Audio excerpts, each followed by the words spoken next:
usted sabe que estamos a 2 semanas de la segunda vuelta presidencial y la periodista Cristina Cifuentes le pregunta en la tercera de hoy, una entrevista que está publicada hoy, habiendo observado la campaña en Chile, ¿se siente más cercano de uno u otro candidato? Y usted dice, me siento más alejado de alguien muy cercano a Maduro. Se lo pregunto derechamente, ¿qué significa esa respuesta? ¿Que usted considera que Gabriel Boric es muy cercano a Maduro? Bueno, sin duda alguna tiene mucha cercanía con lo que es el proyecto político continental que representa Nicolás Maduro. Él y sus colaboradores son parte del Foro de Sao Paulo, de lo que se llama el Grupo de Puebla, en donde se agrupan estas organizaciones que respaldan a Maduro, que no han sido capaces de condenar lo que ocurre en Venezuela, que buscan maquillar lo que ocurre en Venezuela y que tienen una afinidad ideológica que es lo que nos ha llevado a nosotros en Venezuela a tener la tragedia que hoy estamos viviendo. Sin duda alguna, aquí los chilenos tienen una inmensa responsabilidad en la próxima elección para poder decidir su propio futuro. Es muy impactante como latinoamericano ver la coyuntura en la cual está Chile, un país que ha sido referencia para toda la América Latina, el país que ha despuntado con respecto a sus índices de desarrollo, de progreso, de crecimiento económico, de oportunidades, que hoy está en esta coyuntura. Yo estoy muy claro que aquí en Chile y en cualquier otro país hay grandes problemas, claro que los hay.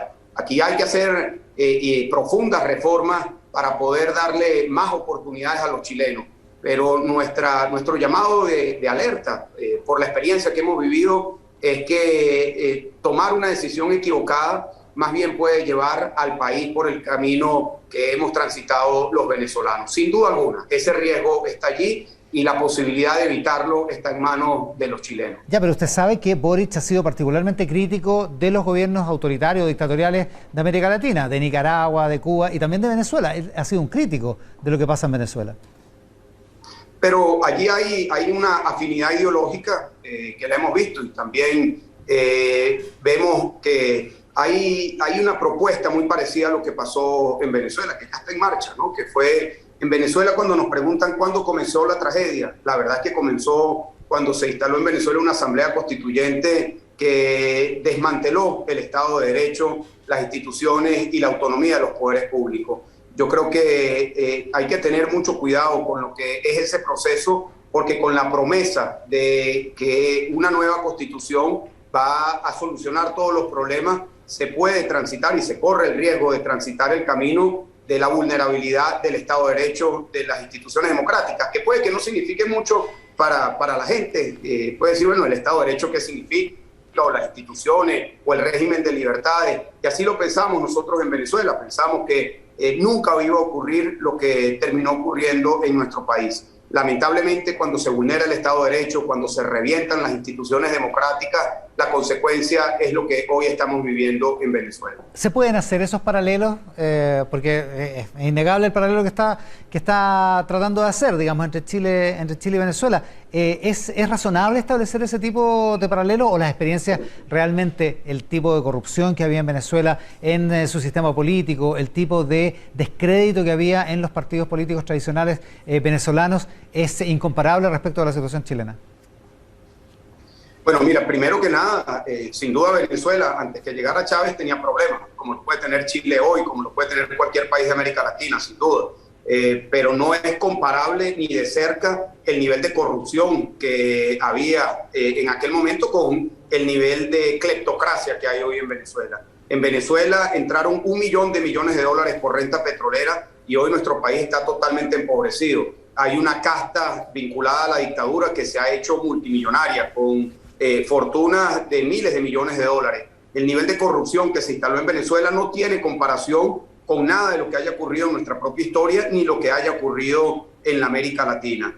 Y sin duda alguna, esa frustración que llevó a la elección de Chávez lo que nos trajo fue a una circunstancia mucho peor. Insisto en esto, yo creo que aquí quienes están escuchando pueden escuchar mi opinión, pero yo lo que los invito es a que escuchen el testimonio de cientos de miles de venezolanos que están aquí en Chile. Pregúntenles por qué se fueron de Venezuela. Pregúntenles si hubiesen querido quedarse en Venezuela. Pregúntenles sobre las oportunidades de trabajo, sobre las libertades que hay en Venezuela, sobre el deterioro que hemos tenido en nuestro país. Allí tienen la oportunidad de hablar con miles y miles de personas que viven en todos los pueblos de este gran país, Chile, que pueden dar testimonio de cómo se destruyó una de las democracias más sólidas y de las economías más prósperas de América Latina.